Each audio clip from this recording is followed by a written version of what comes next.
Olá, ouvintes do podcast Contra o Controle. Tudo bem com vocês? Espero que sim. Antes de começar o episódio de hoje, eu quero deixar um recadinho. Como vocês sabem, os nossos irmãos do Rio Grande do Sul têm passado por grandes dificuldades devido às cheias. Muitas pessoas perderam tudo e estão precisando de um suporte e um apoio da nossa parte. Mesmo o momento crítico tendo passado, essas pessoas vão levar um tempo para se restabelecerem, e dentre essas pessoas nós temos autistas e famílias com pessoas autistas. Então existe uma instituição no Rio Grande do Sul que tem como organizadoras, como fundadoras, duas mães atípicas, que se chama Somos Colo de Mãe. Você pode encontrar o Instagram delas no Instagram @somoscolodemãe. Elas têm uma chave Pix que vocês podem conferir na página do Instagram delas, e também vocês podem conferir o que elas estão precisando em relação a doações, a voluntariado. Tem uma lista do que elas precisam no momento, que é para poder vocês doarem, ajudarem de forma assertiva e poderem contribuir de alguma forma, seja divulgando o trabalho delas, seja fazendo um Pix de qualquer valor que vocês puderem, ajudando com doações ou até se voluntariando. Então é isso, vamos ajudar os nossos irmãos que estão precisando de nós nesse momento. E se puderem divulgar, é muito importante. Continuem ajudando, como eu falei, essas pessoas vão precisar, vão levar um tempo ainda para se restabelecerem, para reconstruírem a sua vida, e precisam do nosso apoio durante esse período. Mas, falando sobre o episódio de hoje, eu estou trazendo um tema bastante especial, que é autistas no mercado de trabalho. E para isso eu conto com uma convidada muito especial, que é a Mariana Moreira. A Mariana Moreira é estudante universitária, ela é autista e ela está envolvida em alguns projetos relacionados a esse tema, e inclusive faz parte da construção de uma cartilha sobre esse tema tão especial. Essa cartilha, inclusive, vai estar disponível nos links que eu vou deixar na descrição do episódio, onde você vai encontrar não só o LinkedIn da Mariana, como a página do projeto que ela faz parte, e também a página que direciona para a cartilha. Então vocês vão lá, baixem, confiram, compartilhem, e é isso, vamos tornar o mercado de trabalho mais inclusivo para pessoas autistas. Segundo o artigo 93 da Lei 8.213 de 1991, a Lei de Cotas, empresas com 100 ou mais empregados está obrigada a preencher de 2% a 5% dos seus cargos com beneficiários reabilitados ou pessoas portadoras de deficiência habilitadas na seguinte proporção: até 200 empregados, 2%, de 501 a 1.000, 4%, e de 1.001 em diante, 5%. É uma lei muito importante que tem por objetivo incluir essas pessoas no mercado de trabalho. Porém, apesar disso, hoje em dia, atualmente, os dados apontam mais de 1 milhão de pessoas com autismo enfrentam desemprego no Brasil. É uma quantidade muito expressiva. E a gente ainda tem um outro lado, que é pessoas que estão no mercado de trabalho, que estão incluídas, que têm um emprego, elas precisam de certas adaptações. E que adaptações são essas? Então é importante que a gente venha conhecer, para que a gente venha não só ter essas pessoas autistas no mercado de trabalho, como que o mercado de trabalho possa incluir e acolher essas pessoas. Então, primeiramente, eu gostaria muito de agradecer a sua participação, Mariana, no podcast. Eu estou muito feliz de trazer esse tema. Já tem algum tempo que eu gostaria de falar sobre isso. E ali pelo LinkedIn, olhando algumas postagens, eu acabei me deparando com o post da cartilha, né? Compartilhei, comentei, li a cartilha, achei a cartilha muito legal e resolvi convidar, né, você para participar. Eu fiquei muito feliz quando você topou. Esse é um tema que é muito importante. Existe sempre essa expectativa, né, quando o adolescente vai ficando mais velho, vai começando a pensar: nossa, o que é que eu quero fazer da minha vida quando eu ficar mais velho? na juventude também, não, será que eu quero fazer uma faculdade? Será que eu quero trabalhar? No que é que eu quero trabalhar? Então, existe toda essa expectativa. Autistas adultos também. A gente sabe que o mercado de trabalho não é fácil, mas é necessário e é importante não só para o sustento, como para a dignidade da pessoa autista e para que ela também possa ser integrada na sociedade, vista como não só como sujeito de direitos, como alguém capaz de contribuir para a sociedade de forma geral. Então, eu quero agradecer muito a sua presença e para a gente dar início a esse episódio, primeiramente eu gostaria que você se apresentasse um pouquinho, falasse um pouquinho sobre você. Bom, primeiramente eu gostaria de agradecer o convite e também a oportunidade de participar do podcast e de tratar de um assunto tão importante quanto esse, né, que é a inclusão de autistas no mercado de trabalho. Em relação a mim, eu sou estudante de engenharia de produção e eu tenho o diagnóstico formal de autismo, de TDAH e de altas habilidades. Eu recebi meu diagnóstico no ano passado, 2023, e eu fiquei muito indignada quando eu recebi a notícia, né? Porque desde então eu passei a perceber o quanto que eu sofri, o tanto de sofrimento, de coisas injustas que eu passei na escola por falta de diagnóstico e da acessibilidade. A partir de então, isso me motivou a pesquisar mais e mais sobre a inclusão de pessoas neurodivergentes, e como resultado dessa pesquisa, eu acabei tendo algumas ideias para incluir autistas na universidade, né? Na época eu estudava na UFMG. Então eu me juntei ao coletivo autista da UFMG e comecei a desenvolver alguns projetos para defender os direitos das pessoas autistas lá na universidade. Um desses projetos resultou na criação de 2 documentos, né? Que foi, primeiro, uma cartilha que chama Lugar de Autista na UFMG, Cartilha Pedagógica para Professores, e também o Plano de Inclusão Pedagógica e Social de Estudantes Autistas da UFMG. Os dois eles podem ser acessados gratuitamente no link da bio do Instagram, @coletivoautista_UFMG. E mais recentemente, em março de 2024, eu publiquei um e-book, né, que chama Pequeno Guia para a Inclusão de Autistas no Mercado de Trabalho para Organizações. Esse é um guia que tem o objetivo de orientar as empresas, né, as organizações no geral, a entender o processo de como incluir as pessoas autistas no ambiente profissional, proporcionando uma maior acessibilidade para esse público. Esse guia é exatamente o tema da nossa conversa de hoje e ele está disponível de maneira gratuita no link www.cateia.com.br/cartilha. Então, Mariana, como foi a sua jornada acadêmica na área de engenharia da produção até agora? Então, eu comecei a cursar engenharia presencialmente na UFMG. Eu fiz 2 anos EAD na pandemia e quando voltaram as aulas presenciais, eu voltei a ter várias crises sensoriais, né? Então, eu passava mal praticamente todo dia. Por causa disso, eu acabei tomando a decisão de trocar para uma universidade particular que fosse EAD, já que não tem engenharia EAD na UFMG. E como eu cheguei a comentar, eu corri atrás de acessibilidade lá no UFMG, mas infelizmente esse é um processo muito complexo. As universidades federais, em geral, ainda estão muito limitadas nesse aspecto e a gente ainda está muito longe de conseguir uma inclusão plena em relação a esse tema, né, de inclusão de autistas no ensino superior, que é o assunto da outra cartilha que eu escrevi.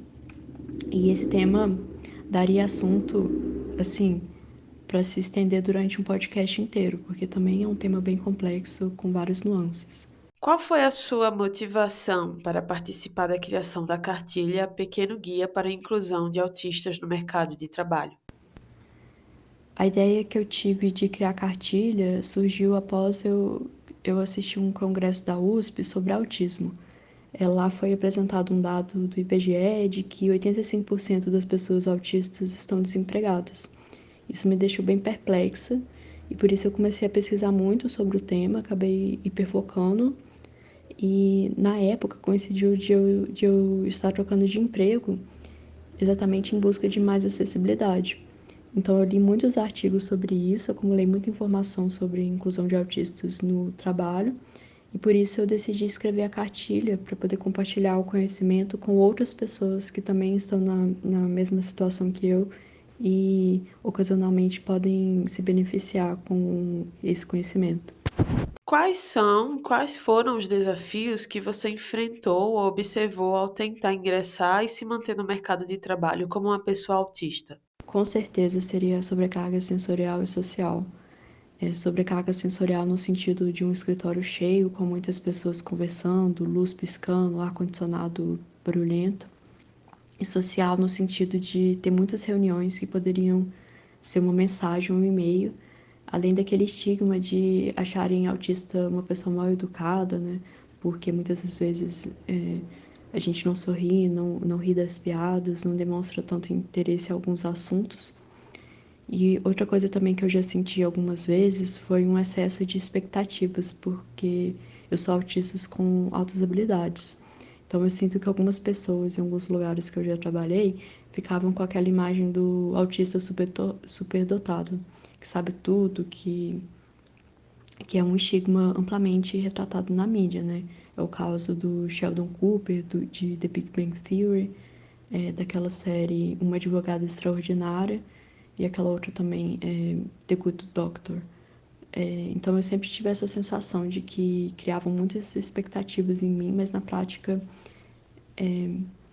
assim, eu até consigo perceber, entender as coisas muito rápido, consigo realizar as tarefas que exigem um pouco mais de raciocínio lógico, mas na prática eu não consigo entregar tão rápido, porque minha velocidade de processamento é bem mais lenta, então acaba tendo uma quebra aí de expectativa e também acaba havendo problemas na comunicação, né? Se a pessoa tentar me explicar as coisas oralmente, eu não vou entender tão bem quanto se me passarem as instruções por escrito.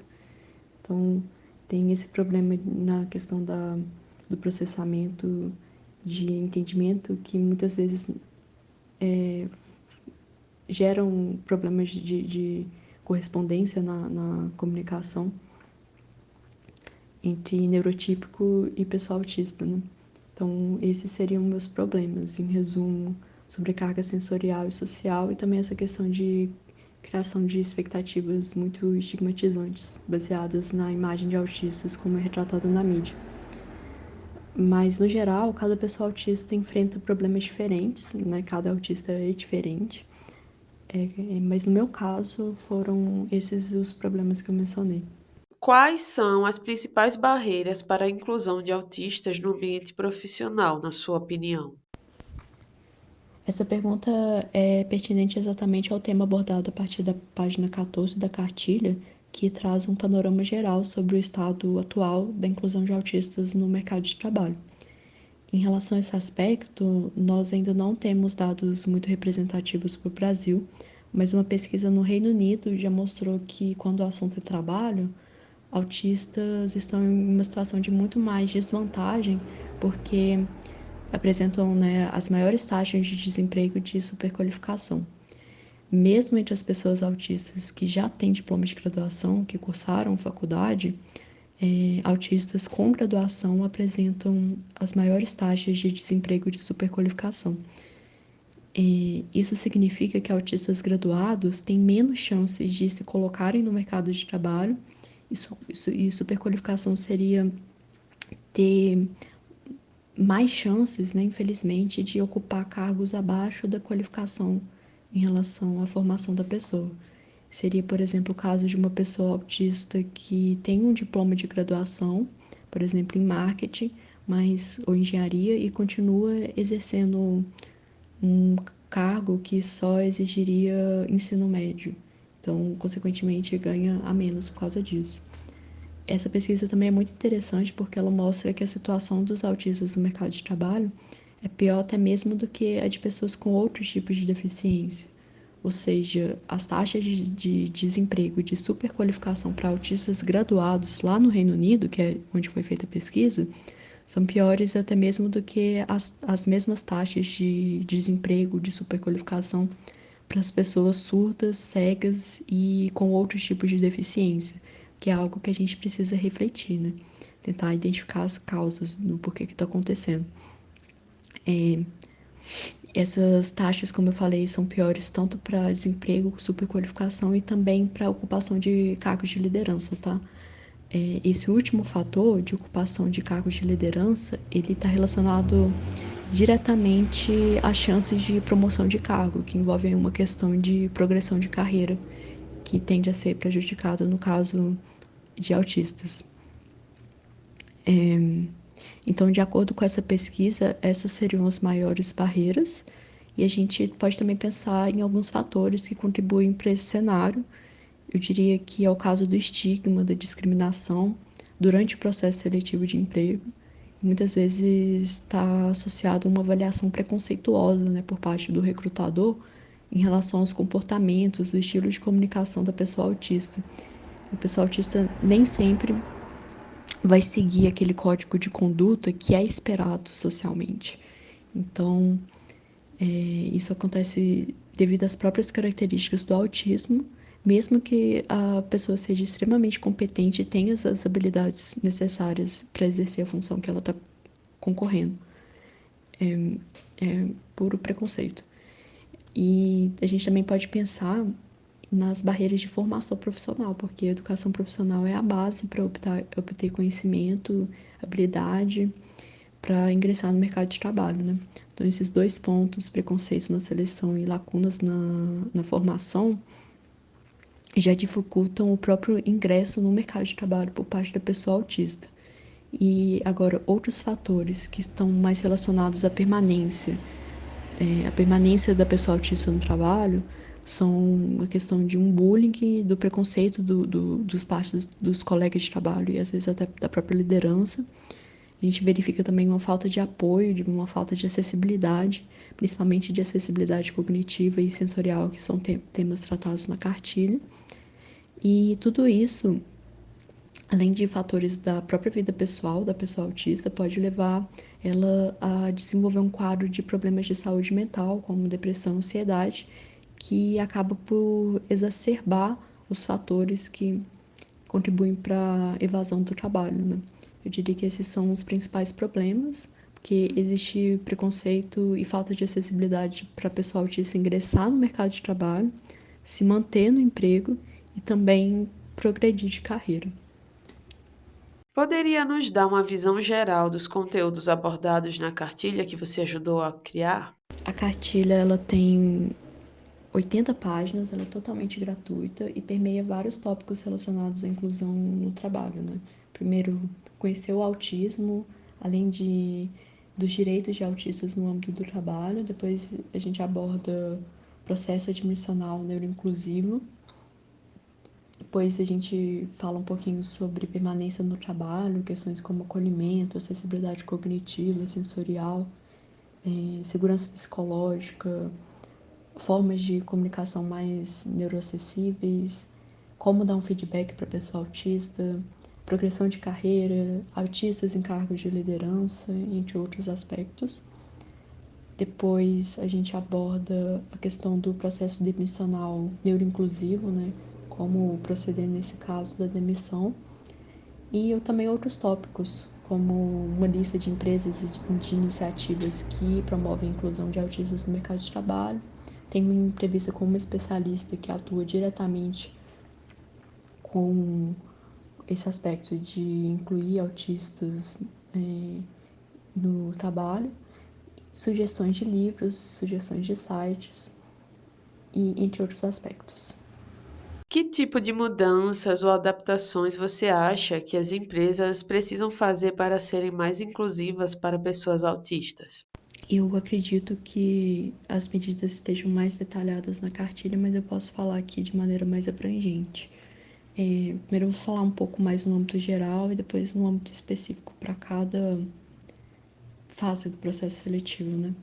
Mas, no geral, as mudanças elas precisam oferecer, primeiro, previsibilidade, envolve criar rotina, informar os horários com antecedência, especificar quais são as funções e os resultados esperados, não exigir nada além do que foi pedido para a pessoa autista, fornecer listas, checklist, um cronograma de horários, um calendário, Segundo, oferecer acessibilidade sensorial.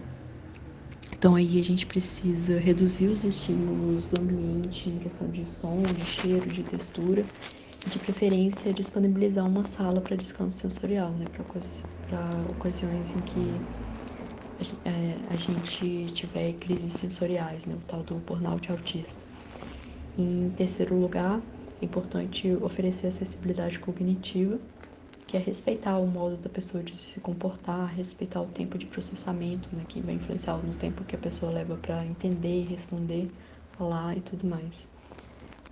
Quarto, respeitar a forma da pessoa de se comunicar, porque tem autistas que preferem se comunicar oralmente, por videochamada, tem autistas que preferem se comunicar por escrito, tem autistas que usam tábuas de comunicação e também existem as pessoas autistas que usam uma mescla de formas diferentes de se comunicarem, dependendo da situação, né? Então, é importante respeitar as nossas necessidades de comunicação. Em quinto lugar, é importante utilizar uma linguagem simples, que se trata de evitar generalizações, evitar ironia, evitar metáforas. Então, ter mais precisão na fala, evitar expressões de duplo sentido. Por exemplo, em vez de falar eu quero esse relatório o quanto antes, que seria uma fala mais genérica, pode dizer eu preciso desse relatório até quarta-feira, mas também dá um prazo viável para a pessoa, né? Importante dar mais exemplos também, porque isso ajuda. Então, por exemplo, se você quiser que a pessoa faça um relatório sobre um tema qualquer, o ideal seria dar o exemplo de um outro relatório que já foi feito sobre esse tema, outro tema, para ter como referência. Outra medida, né, a sexta medida, seriam as medidas de design universal integradas às medidas individualizadas. Design universal seria aquele conceito de oferecer opções diferentes para contemplar grupos de pessoas diferentes. Já as medidas individualizadas consistem em oferecer medidas específicas para pessoas específicas. Então, por exemplo, na lanchonete da empresa, é importante haver opções de cardápio para veganos, para pessoas com intolerância à lactose, etc. Isso seria um caso de design universal. Mas em alguns casos, nem sempre a gente vai conseguir prever opções suficientes para todo mundo, porque vão aparecer casos muito específicos, como de algumas pessoas autistas que apresentam algum tipo de seletividade alimentar, né, muito específica. Então é importante inserir essa opção de preferência da pessoa, né, no cardápio como uma medida individualizada daquele profissional autista. Agora, mais especificamente, né, diria que as medidas deviam ser, primeiro, conhecer as características do autismo, porque isso influencia diretamente na identificação das medidas de acessibilidade, que é explicado a partir da página 8 da cartilha. É também importante divulgar mais os direitos e as legislações que tratam de pessoas com deficiência no trabalho, que é um tópico que está abordado a partir da página 19 da cartilha. Também é importante oferecer orientação vocacional, oferecer acessibilidade no processo seletivo, né, por meio de medidas como flexibilização das atividades em grupo, também alocar a pessoa autista num cargo que valorize as habilidades dela, que são questões que são tratadas a partir da página 30 da cartilha. E, por último, eu diria também que é essencial tornar o ambiente de trabalho mais acessível, sensorialmente, cognitivamente, para que seja mais acolhedor para a pessoa autista, né? E que é uma questão tratada a partir da página 36. Qual é o papel da educação e conscientização sobre autismo na promoção da inclusão no mercado de trabalho? Nesse caso, a palavra-chave é conhecimento. A gente precisa levar informação para as pessoas, porque existe muita desinformação sobre autismo, sobre autistas. E a proposta da cartilha é exatamente ensinar sobre autismo, ensinar os principais mitos que são erroneamente difundidos sobre autismo, ensinar como incluir autistas no trabalho e também como promover acessibilidade e desenvolvimento profissional das pessoas autistas. Quais são as suas esperanças e aspirações para o futuro em termos de inclusão de autistas no mercado de trabalho? Olha, a minha expectativa maior nesse sentido é existir uma legislação consolidada para isso, combater a desinformação, porque a gente sabe que a desinformação é muito grande, de ver a neurodiversidade sendo valorizada na prática, né? Porque muitas vezes tem leis, mas a gente não vê a efetividade. E também que haja mais iniciativas de inclusão de autistas partindo das próprias empresas, né? Que não sejam casos muito específicos, mas que toda, ou pelo menos a maioria das empresas tenha profissionais autistas empregados com a devida acessibilidade. Como os empregadores podem se beneficiar ao adotar práticas mais inclusivas para pessoas autistas? Olha, na cartilha eu elenco 5 razões, né? Primeiro, porque é profissionalmente atrativo. Isso tem a ver com uma pesquisa da Glassdoor de 2022, que mostrou que 80% das pessoas jovens de 18 a 34 anos consideram que a diversidade é um fator importante na hora de escolher onde querem trabalhar. Então, isso é um dado bem significativo. E um dos motivos para isso está relacionado à segunda razão, que é porque é corporativamente engajador. Ou seja, as equipes que são mais diversas, elas geram um senso de igualdade de oportunidade maior na empresa. Você sente que vai conseguir ser promovida pela qualidade do trabalho que você está entregando, independente de você ser pardo, preto, branco, mulher, homem, pessoa não binária, autista ou neurotípico, né? É corporativamente engajador sentir isso, porque isso gera um clima de afinidade, de justiça na empresa. Terceiro lugar, eu diria que é porque é eticamente inclusivo, afinal, todo indivíduo é importante, tem valor, precisa trabalhar, precisa de um salário de igualdade de oportunidade para poder ingressar no trabalho, de um trabalho digno e de qualidade de vida no trabalho, né? Independente de ser autista, de ser neurodivergente ou não. Quarto fator, porque é socialmente vantajoso, e esse é um ponto muito interessante. Tem uma frase da Temple Grandin que é assim: ela fala, o mundo precisa de todas as mentes. E o que ela quis dizer é que o mundo ele está evoluindo o tempo todo, né? Cada vez surgem mais e mais problemas sociais, econômicos, científicos, e nós precisamos de mentes cada vez mais diferentes para contribuir com novas maneiras de pensar. E nesse aspecto, as pessoas autistas e as pessoas neurodivergentes no geral são fundamentais, exatamente porque a gente possui mente que tem um potencial de oferecer mais perspectivas, né, para diversas áreas do conhecimento, somente pensando nos autistas com seus hiperfocos, por exemplo. Um quinto fator é o porque é legalmente previsto, né? Toda organização precisa cumprir a legislação e existem várias leis que tratam da inclusão de pessoas autistas, isso tanto a nível municipal, estadual e nacional. Na cartilha, a partir da página 19, eu coloquei algumas leis que tratam no aspecto nacional, aí no aspecto estadual e municipal é recomendável para cada pessoa consultar na sua região.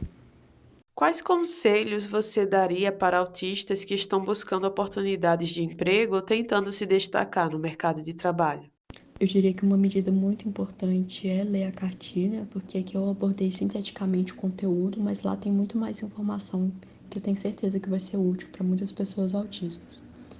Eu também dou um conselho de, se possível, procurar uma boa orientação vocacional e outra coisa, conhecer seus direitos de autista e de pessoa com deficiência, né?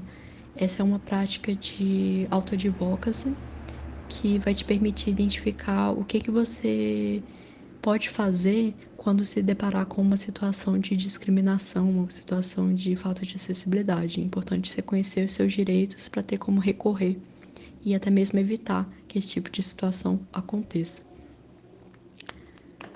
Então, Mariana, estamos chegando ao final do episódio e eu quero agradecer novamente a sua participação. Eu estou muito feliz com o conteúdo trazido, muito feliz de você ter topado participar.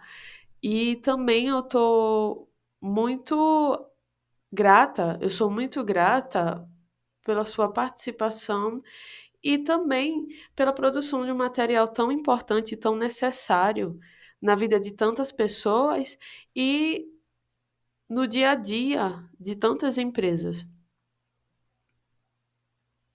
Mas, para finalizar o episódio, eu gostaria que você pudesse deixar alguns meios de contato, redes sociais ou algum meio de contato que você gostaria de compartilhar com os ouvintes. Meu e-mail é marianamoreraand@hotmail.com. AND seriam as iniciais de Andrade. Meu LinkedIn é @marianamoreiraandrade. E é isso, eu fico disponível para todo tipo de contato e de parceria. A cartilha ela está disponível gratuitamente em www.cateia.com.br/cartilha. E eu agradeço pela oportunidade de ter divulgado a cartilha aqui. E agradeço também as pessoas que escutaram até o final. Muito obrigada.